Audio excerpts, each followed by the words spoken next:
کس پہ ذمہ داری ڈالی جائے؟ نہیں رؤوف، اس میں بنیادی بات تو یہ ہے کہ ویسٹ کو تو بلیم کرنا بنیادی طور پہ ایک شکست خوردار مسخ شدہ ذہنیت کا کام ہے.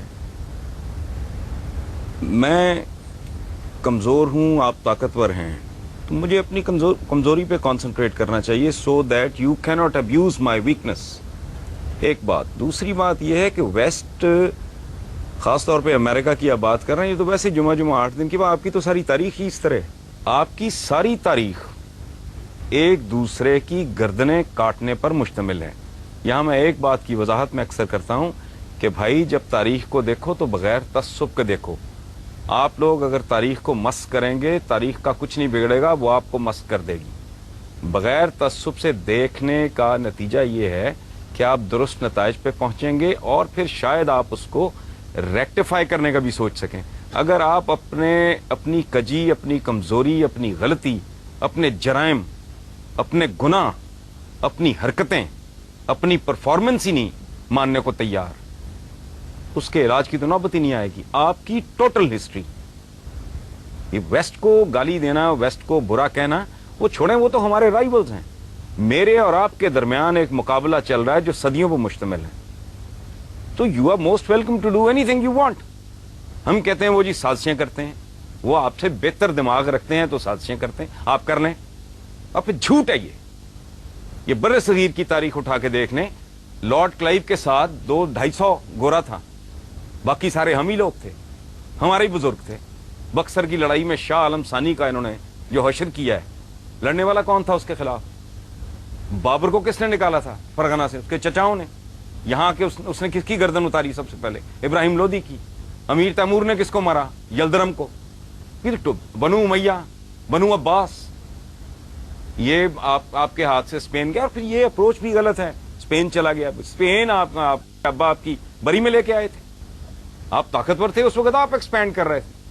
آج وہ طاقتور ہیں، وہ ایکسپینڈ کر رہے ہیں. جب آپ اپنا ورلڈ آرڈر، جب آپ میں سکت تھی، دم تھا، جان تھی، تو آپ اپنا ورلڈ آرڈر امپوز کر رہے تھے. آج وہ کر رہے ہیں. رونا کس بات کا؟ اس کو گالی مت دیں، اپنے گریبان میں جھانکیں. ہمارے پنجابی میں کہتے ہیں اپنی منجی تھلے ڈانگ پھیرو تو انہوں سمجھ آئے. آپ کی ٹوٹل تاریخ، یلدرم پورے یورپ کو اس نے آگے لگایا ہوا تھا. امیر تیمور صاحب یہاں سے روانہ ہوتے ہیں، جا کے اس کا ستیہ ناش کر دیتے ہیں. مغلوں کا دور دیکھ لیں، کہتے ہیں جی انگریز نے ڈیوائڈ اینڈ رول کیا. کدھر ڈیوائڈ اینڈ رول کیا؟ انگریز تو آیا کو جہانگیر کے زمانے میں غالباً. Please correct me if I am wrong. Sir Thomas Roe وغیرہ. اس سے پہلے جو آپس میں ایک دوسرے کی گردنیں کاٹ رہے تھے، تقریباً اس وقت آیا جس وقت بابر آیا، اور انگریز جہانگیر کے دور میں تقریباً اس وقت. ٹھیک ہے، اچھا. اس سے پہلے جو مغل شہزادے ایک دوسرے کی گردنیں کاٹ رہے تھے، باپ کو اندر کر رہے تھے، سگے بھائی مار رہے تھے، شیر شاہ ان کے ساتھ لڑ گیا. یہ ٹوٹل پاور پلے ہے، صدیوں سے چل رہا ہے. محمد بن قاسم کو کھال میں سی کے بش نے بھیجا تھا. عبیدہ بن الجراح کے ساتھ کیا ہوا تھا؟ آپ کے جتنے جنرلز ہیں جس کو آپ اتنا گلوریفائی کرتے ہیں، کبھی اپنے بچوں کو پڑھائیں ان کے انجام کیا ہوئے تھے؟ ان لوگوں کے ساتھ کیا کیا آپ نے؟ کرنے والے کون تھے؟ اب یہ قدم قدم پہ سازشیں ڈھونڈنا، ان میں کیڑے ڈالنا اور لوگوں کو بتانا کہ جی وی آر دا بیسٹ. مجھے ایک اور بات بتائیں آپ کو، یہ ینگسٹرز بیٹھے ہیں، یہ غدار پیدا کرنے کا ٹھیکہ آپ نے کیوں لیا ہوا ہے؟ غدار آپ میں ہی یہاں کیوں پیدا ہوتے رہے ہیں، گوروں میں کیوں نہیں ہوئے؟ اس کی وجہ ہے رؤوف صاحب، غدار ایک خاص کلچر میں پیدا ہوتا ہے. جہاں فرد اور ریاست کا مفاد اس طرح ہو جاتا ہے نا، وہاں غدار پیدا نہیں ہوتے. سر تھامس رو نے جہانگیر میں سے اس کے بیٹے کا اس نے علاج کیا، وہ ٹھیک ہو گیا. اس نے انعام کے طور پہ کہا کہ اس کے برابر، اس کے وزن کے برابر، وہ موٹا آدمی تھا، سونا تول کے اس کو دو. اس نے کہا کہ بادشاہ سلامت، مجھے سونا نہیں چاہیے، میری قوم کو اپنے ملک کے ساتھ ٹریڈ کرنے کی اجازت دے دیں. آپ کے پاس یہ وفا 2007 میں نہیں ہے. آپ کے لیڈرز سوئس بینکوں کے کیس بھگت رہے ہیں. کوئی کرپشن کنگ کہلاتا ہے، کوئی کرپشن کوئین کہلاتی ہے. آپ کے ساتھ، آپ کے پاس اپنی بدنصیبی پہ غور کریں، یہ کمٹمنٹ 2007 میں نہیں ہے. جو گورے کے پاس، چونکہ میگنا کارٹا کے بعد انہیں یہ احساس ان کے اندر جنم لینے لگا تھا کہ میرا اور میرے ملک کا، میری اسٹیٹ کا مفاد सो ये इस तरह की बात है। अच्छा, मैं एक छोटा सा सवाल यहाँ पे और पूछूं, चूंकि बुनियादी तौर पे जिस तरफ हमें चलना है, हम आज की बात करें, माजी के सबक जो है उससे हमें सीखना चाहिए, लेकिन क्या कोई ऐसी सूरत हाल हो सकती है, इस वक्त 3 मकतबे फ़िक्र के लोग हमारे पास मौजूद हैं, कोई एक चीज़ के ऊपर हम इत्तफाक कर लें, क्या ऐसी कोई सूरत हाल नज़र आती है कि बाहर को हम जो, क्योंकि देखें ना पूरी दुनिया हमारी तरफ देख रही है, सारी दुनिया में इस वक्त मलून और मतून जो है वो मुसलमान है, हरकतों की वजह से नहीं, लेकिन कोई फ्यूचर में कुछ सूरत नजर आती है कि शायद हम तालीम हासिल करें, हम इंसान की रऊफ साहब, जहां आज इंसान खड़ा है इसमें आपकी कंट्रीब्यूशन क्या है? आपसे मुराद मेरी, हम की, हम सब की 1 अरब 40 करोड़ मुसलमानों की कंट्रीब्यूशन क्या है? ये एक पैम्पर नहीं दे सके बनी नौ इंसान को, ये बॉल पॉइंट नहीं दे सके, ये गाड़ी की विंड स्क्रीन साफ करने वाला वाइपर नहीं दे सके। 56-57 इतने लगभग मुसलमान मुल्क हैं, एक में भी जमहूरियत नहीं है, डूब मरो। मैं सदियों से एक बड़ा दिमाग नहीं पैदा किया, इस मुल्क में एक बड़ा आदमी पैदा हुआ है, मैं इंटेलेक्चुअली बात कर रहा हूं। ये मुल्क है सबका है, जना साहब के स्टेटमेंट्स रिकॉर्ड पे हैं कि हिंदू अपनी जगह, फलां अपनी जगह, उसको आप जो भी लेबल लगाएं, डॉक्टर अब्दुल सलाम, उसको उन्होंने ठुड्डे मार के इस मुल्क से बाहर निकाल दिया। सदियों से एक बड़ा आदमी आपने पैदा नहीं किया। औकात ये है कि एक एवरेज लेवल का, एक आम सतह का दानिश्वर बात करता है क्लैश ऑफ सिविलाइजेशन, ये उसको सर पे बिठा लेते हैं और पूरी दुनिया वो डिबेट पे शुरू हो जाती है। क्लैश ऑफ सिविलाइजेशन तो है ही नहीं, ये क्लैश ऑफ फेथ्स है।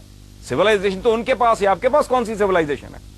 बकरे में पानी इंजेक्ट करके उसका वजन बढ़ाने वाले, अपने बच्चों को नापाक गंदा गलीज दूध देने वाले, लाइफ सेविंग ड्रग्स में मिलावट करने वाले, जाली दवाइयां बनाने वाले, ला कानून, किसी मुल्क में ना आईन है ना कानून है, ना आवाम की कोई इज्जत है ना इज्जत है नफ्स है। आप रोटी नहीं दे सकते, इज्जत तो दें, आप वो भी नहीं दे सके। कौन सी ऐसी चीज, मुझे इतने यहां बच्चे बैठे हैं, इतने माशाल्लाह इस मुल्क की क्रीम बैठी है, मुझे एक बात, मैं दावा कर रहा हूं इतना बड़ा, एक बात बताएं जिस पे आप फख्र से कह सके कि ये हमारे पास है जो दुनिया में और कहीं नहीं है। ठीक जी, एक सेकेंड जी। जी, पाकिस्तान में 3 तरह के मुसलमान अभी हैं। एक वो हैं जो एक्सट्रीमिस्ट हैं, जिनको यूरोप मतलब कहते हैं जी, जो खुद कुछ हमला जो करते हैं, ठीक है। एक वो हैं जो लिबरल एक्सट्रीमिस्ट हैं, जो कि मुशर्रफ, जो कि डांस पार्टीज, शराब सब कुछ साथ है और इस्लाम के नाम पे भी वो बोल रहा है। और एक हम लोग हैं, ठीक है। अब मेरा आपसे ये क्वेश्चन है कि आप हमें बताएं हम किसको फॉलो करें, हम कौन से इस्लाम को लेके चलें? जी हसन साहब। असल बात यह है कि यहाँ यंगस्टर्स बैठे हैं। देखो, अगर तारीख ठीक है और अखलाकियात के वो पैमाने नहीं हैं जो यहाँ बयान किए गए हैं, ये बड़ी सानवी सी चीज़ें हैं। जो यहाँ बड़े हीरोज बयान किए गए हैं ना पिछले 500 सालों में, उनमें एक आदमी भी ऐसा नहीं है जिनका बनी नौ इंसान नाम भी जानती हो, या जिसने कुछ कॉन्क्रीट जिसकी को कंट्रीब्यूशन हो। यहाँ बत्ती जल रही है ना, 1 मिनट बोले ना बीच में, मैंने आपकी बात में नहीं बोला। अल्लामा इकबाल को नहीं जानते आप? अल्लामा इकबाल दुनिया को नहीं जानते। क्यों नहीं? उसने एनमेरी शिमर में पीएचडी किया जर्मनी के अंदर, आपको पता ही नहीं किसी बात का। छोड़े है पूरी कायनात, इंसान मुत्तफिक है, ठीक है। टेक्नोलॉजी है, साइंस है, इन्वेंशन है, उस पर लोग मुत्तफिक हैं। वो हैं बनी नौ इंसान के कॉमन हीरोज, दैट इज अच्छा। अगली बात यह है कि अगर वेस्ट आज 1 अरब 40 करोड़ मुसलमानों को रगेद रहा है तो अकल इस्तेमाल करें। यू आर रॉन्ग, आप कुछ भूल रहे हैं, आप रास्ता भटक गए हैं।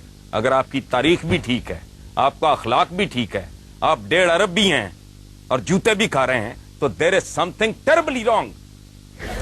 तो आप हमें ये बता दें कि हुक्मरान जो हैं वो किस तरह सही हो सकते हैं, क्योंकि अन्नासु अला दीन मुलूकिहिम। मेरा आपसे सवाल है हसन निसार साहब कि आपने क्या अभी मुसलमान के खिलाफ ही है, तो आप क्यों नहीं आवाज उठाते? आपने कहा है कि हमें गलत तौर पे लीड किया जा रहा है। बहुत बड़ी कॉलमिस्ट हैं आप। तलवार की जो कलम की जो क्या कहना चाहिए ताकत है वो तलवार से ज्यादा होती है, तो आप क्यों नहीं उसके खिलाफ आवाज उठाते?